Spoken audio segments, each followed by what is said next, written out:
शिक्षक जिंदाबाद जिंदाबाद जिंदाबाद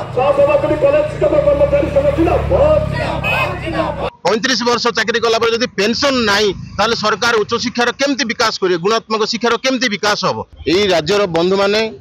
ये हूँ 35 वर्षर दाबी जड़े अध्यापक जड़े अध्यापिका और जड़े कर्मचारी 662 कॉलेज संगठन जो मैंने अच्छा से माने ब्लॉक ग्रांट भली एक कुत्सित प्रथा कुत्सित अनुदान से माने पाउछन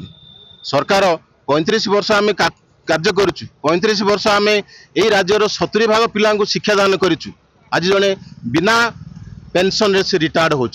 तार चाकरी शर्तावली सेमती किसी ना आमको गोटे ब्लॉक ग्रांट भली एक प्रथा अनुदान प्रदान कर तेणु तार प्रतिवाद रे आज सारा ओडिशा रे प्रत्येक जिले में जिलापाल मध्यम आम माननीय मुख्यमंत्री माननीय देशर प्रधानमंत्री और माननीय उच्च शिक्षा मंत्री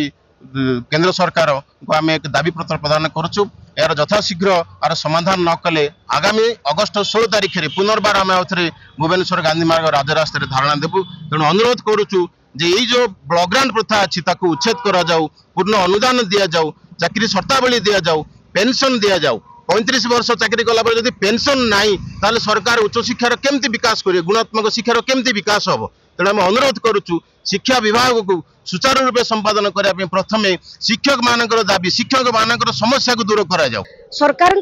कौन शिक्षा नीति शिक्षा व्यवस्था उपरे दृष्टि नहीं भारत भली गोटे गणतांत्रिक राष्ट्र रे ओडिशा भली गोटे अग्रणी राज्य रे शिक्षा व्यवस्था एते भाव में अणदेखा करा जाउची एते अवहेलित कुत्सित तार गोटे नुआ इतिहास सृष्टि करिबो जाकि कलुषित इतिहास जो शिक्षक शिक्षा आ शिक्षा व्यवस्था रे शिक्षक शिक्षक कर्मचारी मानकर जे दायित्व अति गुरुत्वपूर्ण दिने बंद हो गले जे शह शह हजार हजार छात्री एणे तेणे बुलंती आ सेमानकर जीवन असामाजिक दिग को गति करिथाए से भली एक गुरुत्वपूर्ण कार्य में संपादन करिथवा सत्वे सरकार आम मानकु जेमिति गुटे दिनिकिया मजूरी रे आम कम रोचे आमर जोटा कि उच्च शिक्षा लाभ करी डॉक्टर डिग्री हासिल करी आमे अति साधारण अति निम्न मान रे कार्य करुचु जहाँकि संपूर्ण रूपे घृण्य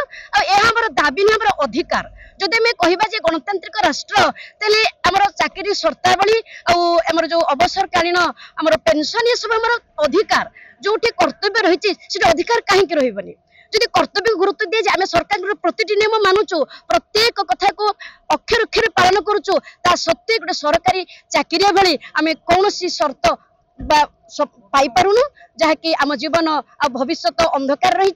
4 वर्ष पर मु अवसर नेबी किंतु ना मोर पछक कही ना आग कही तो मत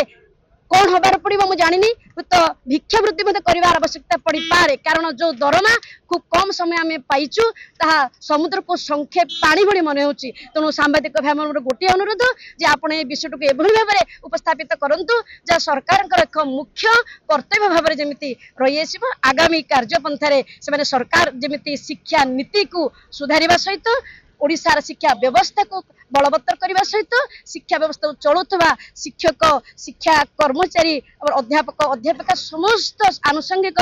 कार्य जमी चलो आमर पेंशन मिल चाकरी शर्तावली रही आगामी भविष्य में ये कार्य प्रति अन्य माने आगे आसबे और शिक्षा व्यवस्था निश्चित भाव भल।